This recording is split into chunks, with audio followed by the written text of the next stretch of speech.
Encantados se encuentren por acá en esta sesión respondiente al día de hoy, 16 de octubre de 2023, dirigido fundamentalmente a mis alumnos de la Universidad Central de Venezuela en la asignatura Derecho Penal Laboral, en la especialidad en Derecho del Trabajo de dicha universidad, pero también dirigido al público en general.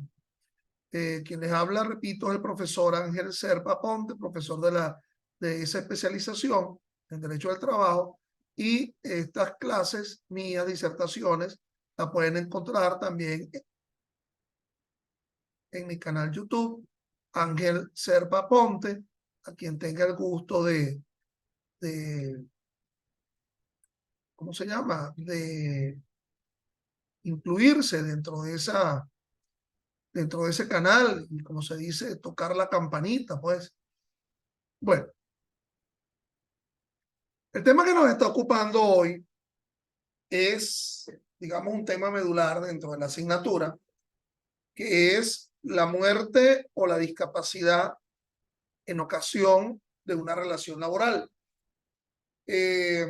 Circunstancia esta que se encuentra inclusive normada, regulada, inclusive por los convenios internacionales, las resoluciones internacionales de la OIT y los convenios internacionales, de la cual, como se dijo en la pasada sesión, en la pasada clase del pasado lunes, servía como fuente del derecho laboral, pero específicamente del derecho penal laboral.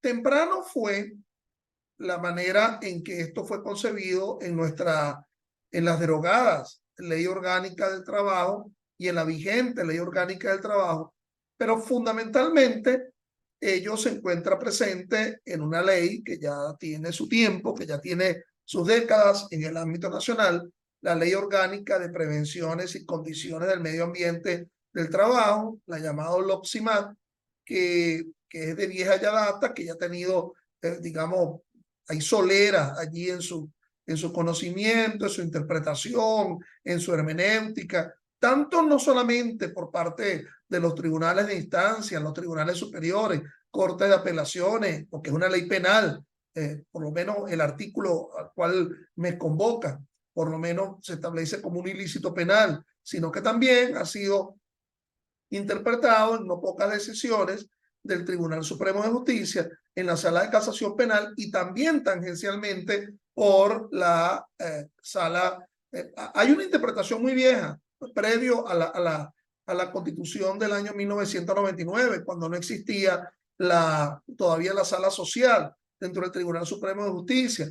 Esa Sala de Casación Civil que se encargaba de interpretar en el tema del conocimiento del recurso de casación, tanto en el ámbito civil propiamente dicho, de personas, de bienes, pero también en el ámbito mercantil y también en el ámbito inquilinario y también en el ámbito social, que ahora se concibe como derecho social, derecho laboral, siendo que en algunos casos, bueno, en lo que acontecía al ámbito de las autoridades administrativas del trabajo, ya el recurso de nulidad, bueno, ya conocido por la sala político-administrativa. Bueno, de igual forma, a doble banda, ¿verdad?, de cómo máximas salas dentro del propio Tribunal Supremo han conocido el asunto de la muerte o discapacidad por accidente laboral, también podemos encontrar criterios que ahora provienen tanto de la sala social como de la sala de casación penal, aunado también a la sala constitucional. Entonces, me voy a concretar específicamente al tema que aborda, al tema vinculado a la muerte por accidente laboral o la discapacidad total o permanente en ocasión de una relación laboral. Fíjate que yo a veces incurro en algún error cuando te dije anteriormente accidente, porque si hablamos de accidente, de alguna forma lo fortuito podría estar presente. Es decir, la no atribución de responsabilidad por negligencia, impericia, imprudencia o mucho menos por un actuar doloso atribuible a alguien no estaría presente, puesto que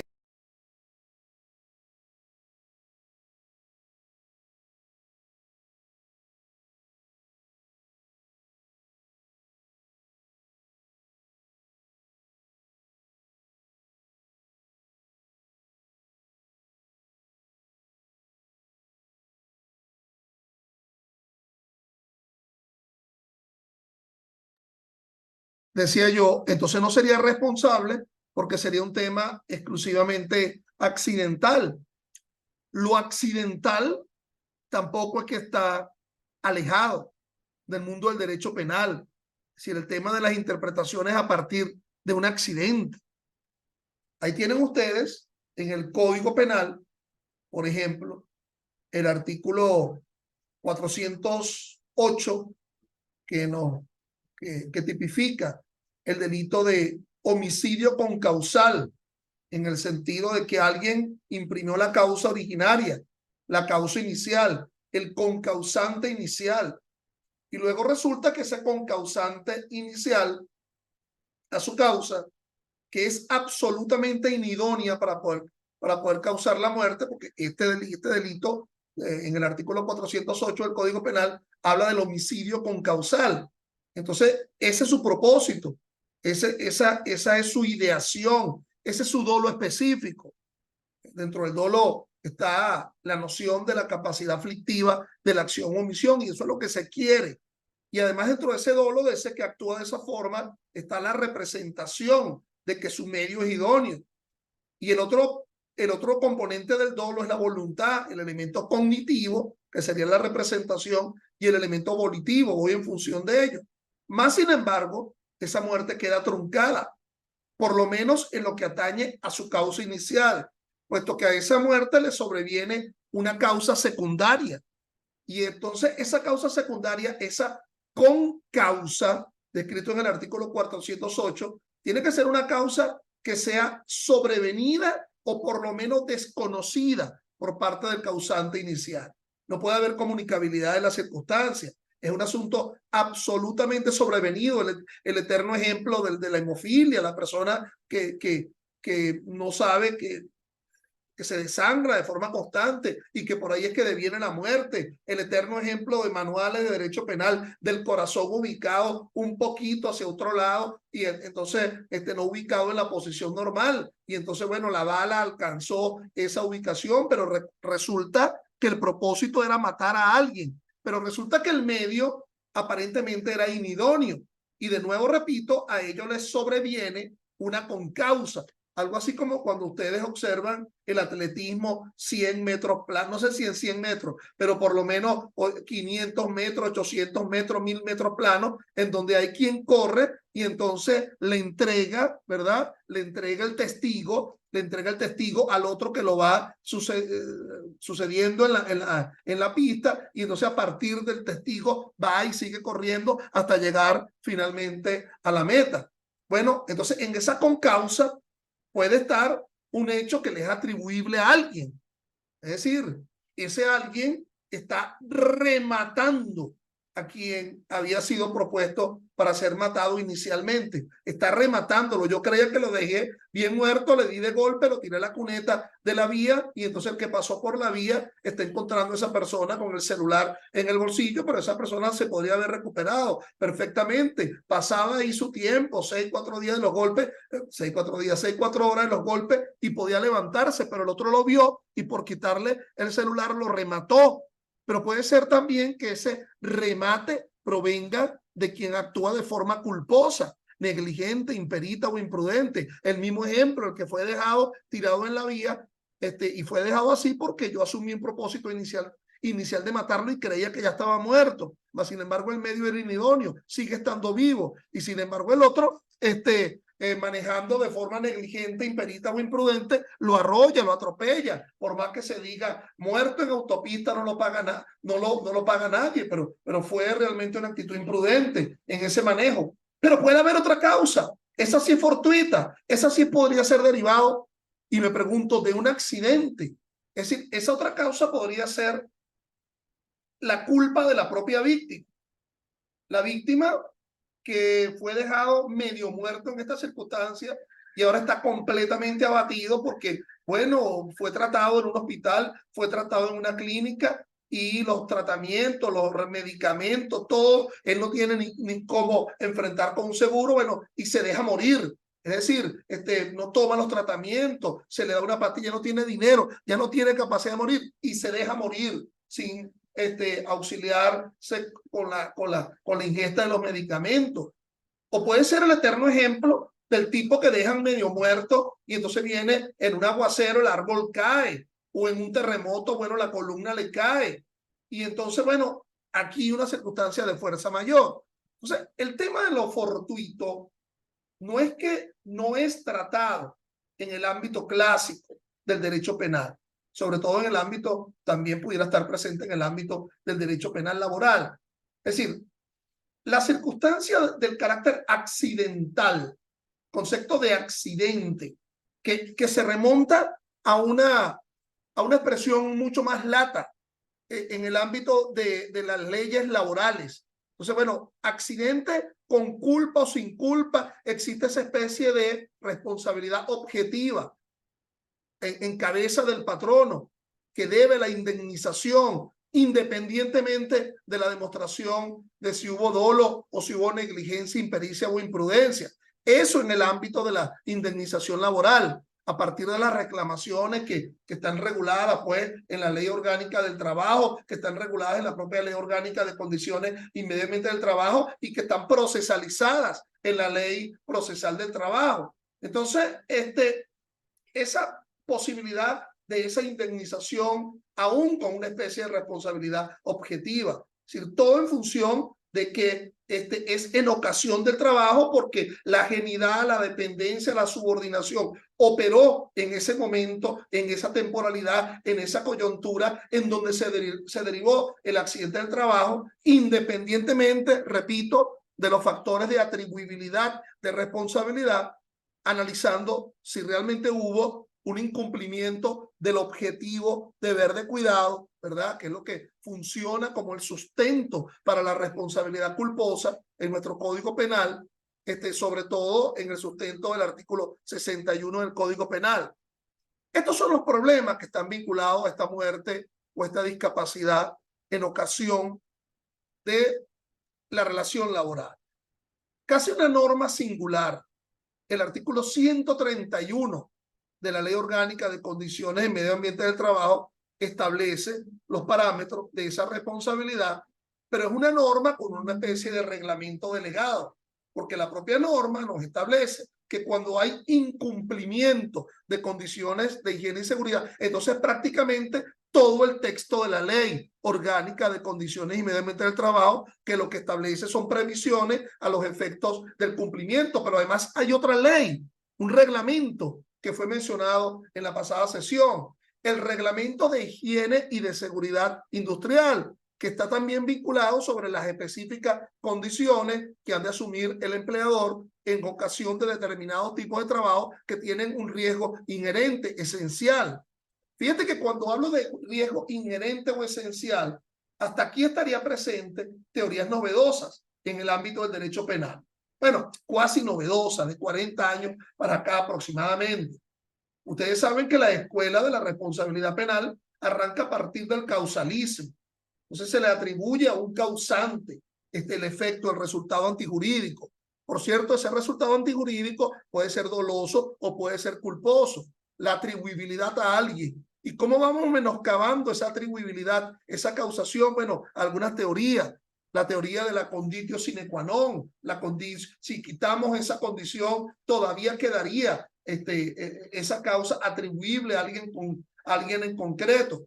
Pero después, y siendo yo muy resumido en el asunto, se pasa, digamos, a una segunda escuela del asunto, que es el finalismo, aquella famosa expresión de von Liszt: no hay ninguna causa invidente, ciega. Toda causa pues tiene evidentemente una finalidad, y hacia esa finalidad vamos en el asunto. Lo que pasa es que en el caso de los delitos, de este tipo de delitos medioambiental laboral, en ocasión de accidente del trabajo, bueno, la finalidad estaría vinculada a el cumplimiento de un contrato de trabajo, es decir, lo que se pauta a partir de unas condiciones, pero la mano, aquella llamada mano de Dios, en la cual 5 elementos configurarían la relación laboral y que por lo tanto el test de laborabilidad o el valimiento de una relación laboral implica ajenidad,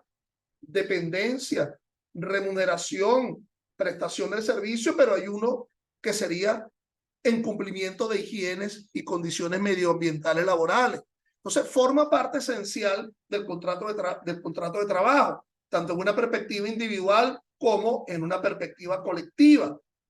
De hecho, se ha estructurado todo un andamiaje administrativo, los llamados comités de higiene y de seguridad industrial, ¿verdad? A los efectos de tratar de asumir una especie de responsabilidad compartida, de responsabilidad solidaria, a pesar de que todavía allí está presente el artículo 131 de la Ley Orgánica del Trabajo. Entonces, yo voy a ir analizando en esta sesión, que en algún momento acabe, y que por favor invito a que se vuelvan a ingresar con las mismas coordenadas con las cuales ingresaron a esta, porque realmente a mí 40 minutos, bueno, además que una clase supera los 40 minutos y muchas clases de un posgrado, no me alcanza para sustentar todos los criterios o pareceres con respecto a este asunto. Con respecto a mis alumnos, que yo veo que por fin aquí están ya todos, los poquitos que son, creo que están todos, bueno, que no se preocupen, que no va a haber un examen, que lo que va a haber es la asignación de un trabajo sobre un asunto específico que me van ustedes a enviar, y prometo que bueno, que sea en ocasión hacia el 30 de octubre, apenas estamos a 16, todavía quedarían, creo que todavía están quedando 2 clases más. Entonces, dicho esto, vamos a ir analizando, digamos, la pauta normativa de todo este quehacer. Fíjense que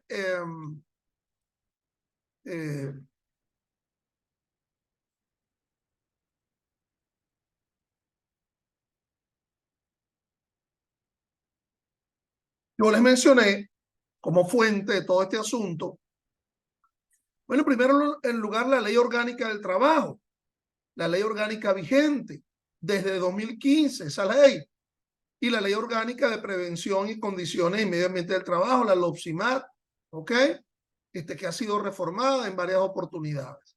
Evidentemente también estaríamos hablando del Código Penal, porque el Código Penal es el que establece, digamos, la interpretación por vía de la dogmática, y esa dogmática, bueno, está presente en el libro primero de dicho Código Penal, pero también lo que está vinculado, por ejemplo, dentro de esa dogmática al tema de la dosimetría penal, artículo 37, y toda una serie de aspectos que de alguna forma van a estar presentes en el ámbito de la interpretación de estas normas. Por otra parte, también sirve ese Código Penal porque nos podemos encontrar, amigos, sin ambajes, en un serio problema de antinomia. Recordemos que cuando hablamos de antinomia, estamos abordando la idea de que hay un supuesto de hecho que es similar y que está regulado en normas distintivas, pero que la consecuencia jurídica sería distinta, valga la cacofonía. Supuesto de hecho similar, pero consecuencia jurídica distintiva.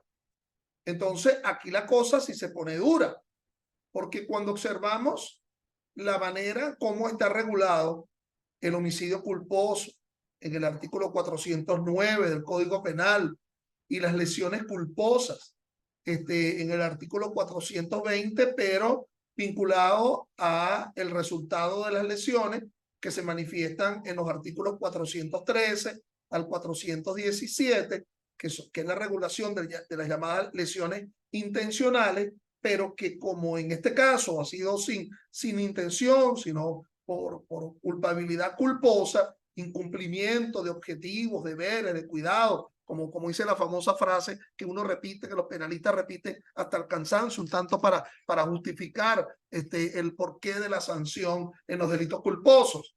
Entonces nos daremos cuenta que la diferencia de estas sanciones son en relación con el 131 de la Ley Orgánica de Condiciones y Medio Ambiente del Trabajo, son extremas, es decir, la diferenciación es realmente importante. Y entonces uno pasaría a una idea, en primer lugar, hasta de ir refutando esto, ¿no? Y decir, y acudir a Kelsen, y hablar de la famosa pirámide de Kelsen, Allá arriba, en la cúspide de la pirámide, se encuentra la Constitución. La Constitución nada menos y nada más que en el artículo 89 y siguiente le da autonomía, preeminencia, jerarquía a las leyes laborales. Nada menos que bajo la expresión del indubio pro operario. Es decir, estableciendo que nos vamos a encontrar con un derecho intermedio entre el típico derecho privado y el típico derecho público a partir del establecimiento de la Constitución como pacto social, y de allí derivándose el derecho penal. Es decir, existe un derecho intermedio que sería ese derecho social donde nada menos y nada más está un débil jurídico, el trabajador, y que por lo tanto la interpretación de esta norma tiene que ser una interpretación de carácter preferente, vinculado al ámbito de dicho derecho. Entonces, algo así, me preguntarán muchos de ustedes, entonces se está desdogmatizando el derecho penal laboral. Es decir, lo vamos a sacar del prisma de la dogmática jurídico-penal clásica, y aquí estamos socializando, pero no con una perspectiva ideológica, política, sino aquel concepto del llamado derecho social. Como tercera, estamos socializando, por no hablar de la expresión laboralizando la interpretación o la dogmática jurídico-penal. Bueno, algo de eso hay. Recordemos que además, desde un punto de vista transversal, esto de la existencia de delitos laborales también forma parte de un concepto, digamos, de 50, 60 años para acá, que se denomina delitos contra el orden socioeconómico. Ahí estaría presente, bueno, todo lo que está vinculado al Estado como empresario, ¿ok? Y muestras evidentes de ello es la ley de instituciones del sector bancario, la ley de la actividad aseguradora o asegurativa, la ley del mercado de capitales, ¿ok? Pero evidentemente la ley orgánica del trabajo de los trabajadores, que empiezan a describir delitos, a tipificar delitos, pero lo cual ya desde antes venía con un antecedente, que era la ley orgánica de condiciones de medio ambiente del trabajo, con este par de delitos: la muerte y la discapacidad total o permanente en ocasión de accidente laboral. Entonces, vamos, de verdad, repito, quiero sacar de mí la expresión accidente en función de una relación laboral. Entonces, bueno, estas normas, recuerdan ustedes, como lo expliqué en la semana pasada, está también por arriba, en función del artículo 23 de la Constitución, los convenios multilaterales con la OIT y resoluciones en materia laboral. Veamos entonces a lo que nos dice, y disculpen por estar leyendo un artículo tan largo, pero que yo creo que es importante, si es el leitmotiv de la clase de hoy, bueno, asomarlo a partir de su propia descripción. Es el artículo 131 de la Ley Orgánica de Prevención, Condiciones y Medio Ambiente del Trabajo, publicado en Gaceta de julio de 2005. Nótese que esta ley, a diferencia, por ejemplo, del Código Penal, tiene en técnica legislativa nominar a los artículos. ¿Okay? Tú ves la Constitución, tú ves el Código Penal y ves que no existe ninguna nominalidad del artículo, no se le pone nombre artículo. Cuando tú ves en el 409, bueno, la doctrina lo ha venido llamando homicidio culposo. Por cierto que en otras partes del mundo esta noción de culposo ni siquiera se menciona, se habla de homicidios o lesiones negligentes, en algún otro caso imprudente, en el ámbito anglosajón el famoso recklessness. Entonces, esto forma parte un tanto de la doctrina venezolana, que también ha pasado a describir delitos de la parte especial. Es decir, desde hacía mucho tiempo los grandes manualistas, ya no solamente estamos hablando de Atulio Chozoni o de Grisanti en materia de derecho penal especial, sino desde hace mucho tiempo ya, yo creo que se remonta ya al siglo, el análisis del derecho penal parte especial, esa parte especial del derecho penal que vino fundamentalmente por la adopción del Código Sanardelli de la tercera década final del siglo XIX, allá cuando se dio la unificación italiana, luego de Garibaldi, todo esto, aquel código que comentaba el gran maestro de Pisa, Carrara, y que se incorpora en el ámbito venezolano en la época de Joaquín Crespo por la vía de la copia del Código Penal español de 1890 en el año 1896. Por cierto que había un código anterior, había códigos penales anteriores, donde el tema del homicidio sin voluntad, sin dolo, también estaba presente en la regulación de ese homicidio. Entonces, resulta que aquí la ley orgánica, la LOPSIMAT, sí nomina los artículos, le pone nombre. Y yo he dicho en muchas disertaciones, en muchas otras partes, sobre si esto tiene una razón de ser, por lo menos en el sentido a nivel de la interpretación. Si uno puede utilizar como fuente de interpretación, ya no solamente el texto de la norma, sino que si uno pudiera utilizar como fuente de interpretación, si uno pudiera utilizar también la denominación, la nominalidad. Es decir, que es importante la esencia de Ángel Serpa Aponte que está aquí, o el nombre Ángel Serpa Aponte. Es decir, que es lo importante, lo nominal o lo que proviene de esta persona. Bueno, con respecto al nombre será importante en muchos aspectos de la vida civil, herencia, ¿verdad? Establecimiento de filiación, el nombre formando parte de la identidad de cada quien, los atributos de la identidad, bueno, el propio nombre, inclusive con un raigambre constitucional. Pero volviendo a la norma, ¿qué pasaría si un título describe algo que no describe la propia norma? Entonces, bueno, el título sería atendiendo a la ratio legis, al propósito del legislador. Entonces habría que buscar la exposición de motivos.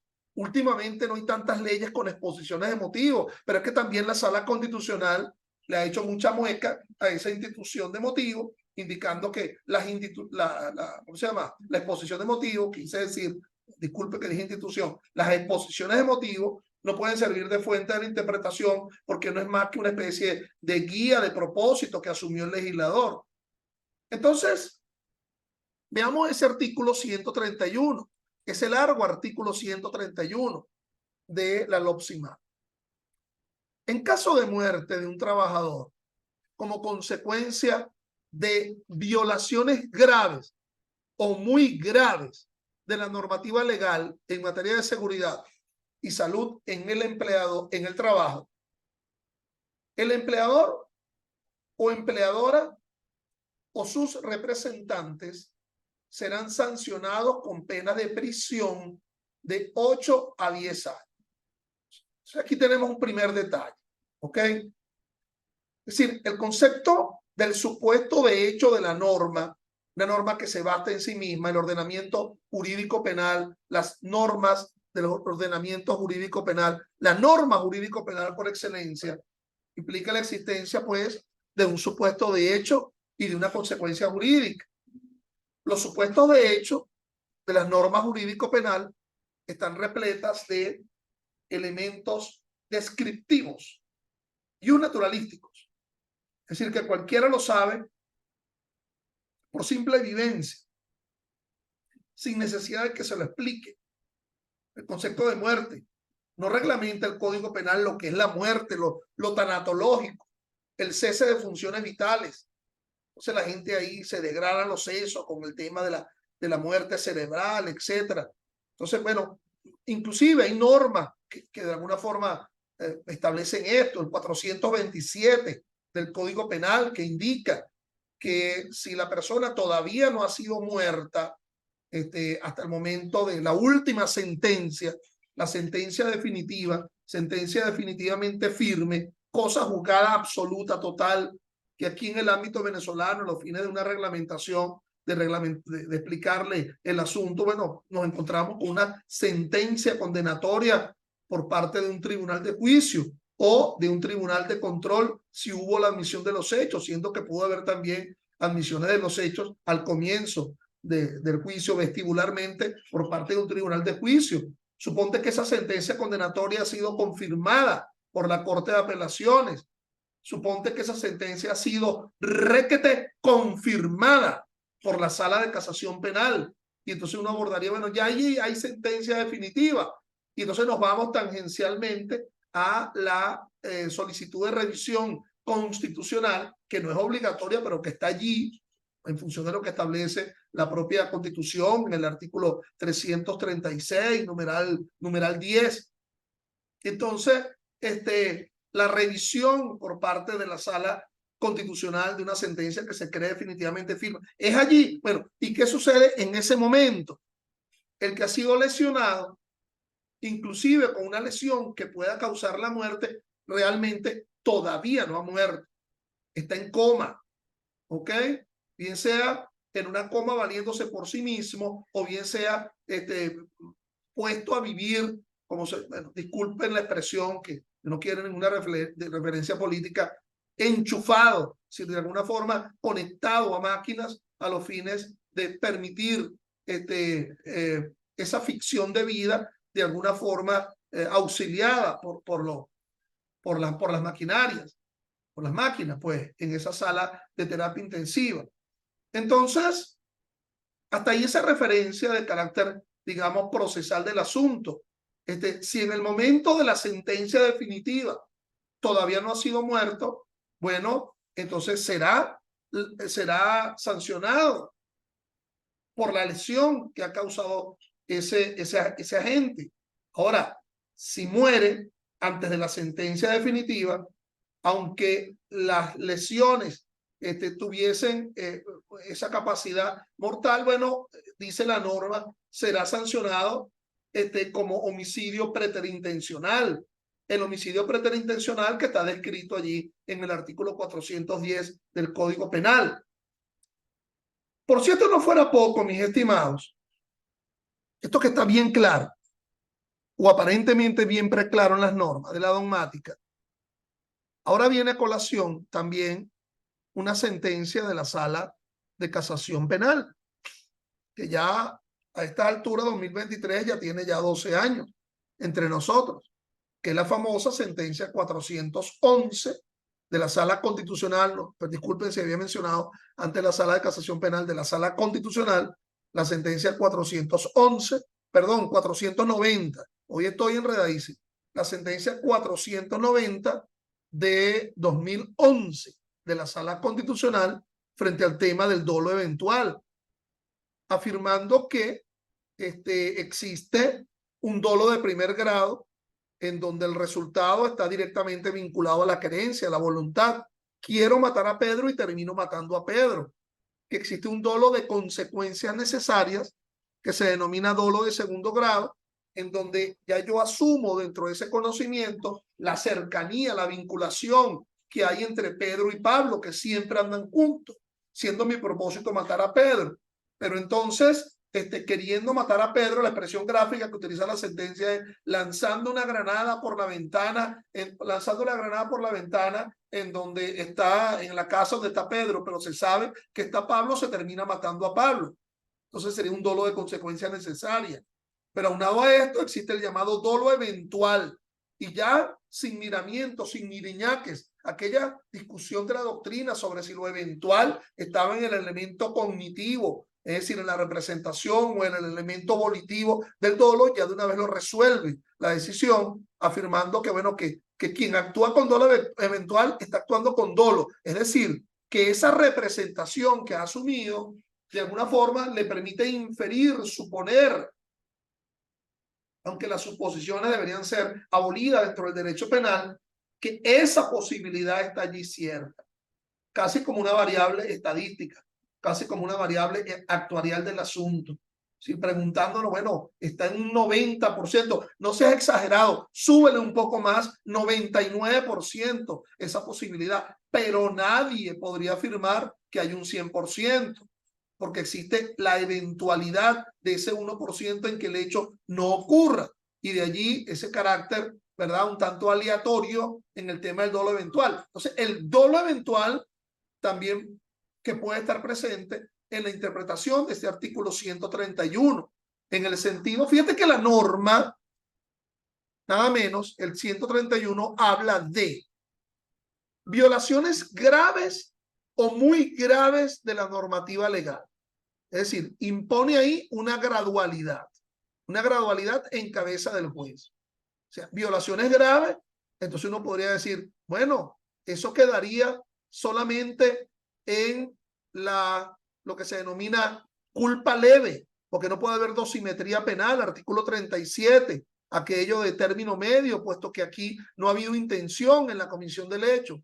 Y entonces el concepto de violación grave arrancaría con los 8 años que establece la pena, o si es 8 el límite inferior y 10 el límite superior, entonces estaríamos viendo que el término medio sería de 9 años. Pero si no es tan grave esa violación, bueno, arrancando en los 8, aunado también a las normas de atenuación general que establece el Código Penal en su artículo 74, haber cometido el delito entre 18 y 21 años de edad. Por ejemplo, el patrono o el empleador haber tenido entre 18 y 21 años de edad, que se impondría aún inclusive cuando el delito fuere culposo. Pero si la violación fuere muy grave de la normativa legal, implicaría también un análisis, una axiología, una valoración de cuántos extremos, cuántos ítems dejaron de aplicarse en este caso. Digamos, una especie de test de condiciones y medio ambiente del trabajo. Utilización del guante, utilización de las botas, utilización de los lentes, utilización del horario, examen previo de salud. Bueno, de todas esas te tengo una sola, utilización de los guantes, no te tengo las demás. Entonces sería como una especie de incumplimiento demasiado grave que implicaría una asunción de una gradualidad de la cual no está exento el propio Código Penal. Cuando ustedes ven el 409 del Código Penal, indica que la responsabilidad es culposa y hay un límite muy inferior, ¿verdad?, del homicidio en meses y uno muy superior en años. Pero ese año son 6 años, el límite superior del homicidio culposo. Y aquí, en ese homicidio, esa muerte en relación laboral, comienza más bien el límite inferior, es en 8 años. Entonces, te darás cuenta que es superlativa la diferencia que hay en función de la LOPSIMAT en atención al artículo 409 de la ley del Código Penal. Profesor, alegar antinomia y entonces que se resuelva por la vía del indubio pro reo del artículo 24. Bueno, gran problema, porque ahí no solamente está presente indubio pro reo, sino que está presente indubio pro operario. Es decir, existen 2 principios de favorabilidad interpretativa que surgen del propio texto de la Constitución. Si uno surgiera de una norma inferior, ley orgánica o ley especial,